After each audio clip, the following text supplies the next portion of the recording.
Hi guys, let's go to Chidiya Tapu. ఇప్పుడున్న క్లైమేట్కి మేము వెళ్ళే దారి మాత్రం ఎక్సలెంట్గా ఉంది. మీరు ఎప్పుడైనా అరకు వెళ్ళారా? అరకు బైక్ మీద వెళ్తే ఎలా ఉంటుందో అలాగే మేము ఉండే రిసార్ట్ దగ్గర నుంచి చిడియా టాపు దగ్గరే అనమాట. అందుకని కొంచెం తినేసి ఈవినింగ్ అయితే స్టార్ట్ అయ్యాము.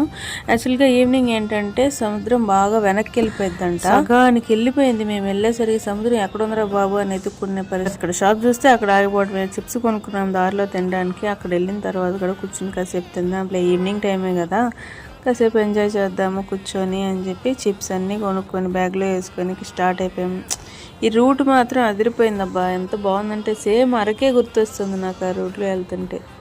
ఇదిగోండి చిడియా టాపు బీచ్కి అయితే వచ్చేసాము. చూడండి సముద్రం ఇప్పుడు నేనున్న దగ్గర వరకు రావాలి సముద్రం, కానీ చూడండి సగం వరకు వెనక్కి వెళ్ళిపోయింది. సాయంత్రం కాబట్టి క్లైమేట్ మాత్రం ఎక్సలెంట్గా ఉందన్నమాట. అక్కడ ఎవ్వరు లేరు, మేము ఇంకో ఫ్యామిలీ అంతే, ప్రశాంతంగా ఉంది. అసలు ఈ బీచ్కి చిడియా టాపు అనే నేమ్ ఎలా వచ్చిందో తెలుసా మీకు? చిడియా అంటే బర్డ్, టాపు అంటే బీచ్. చిడియా టాపు అంటే బర్డ్స్ ఎక్కువగా వచ్చే బీచ్ అనమాట.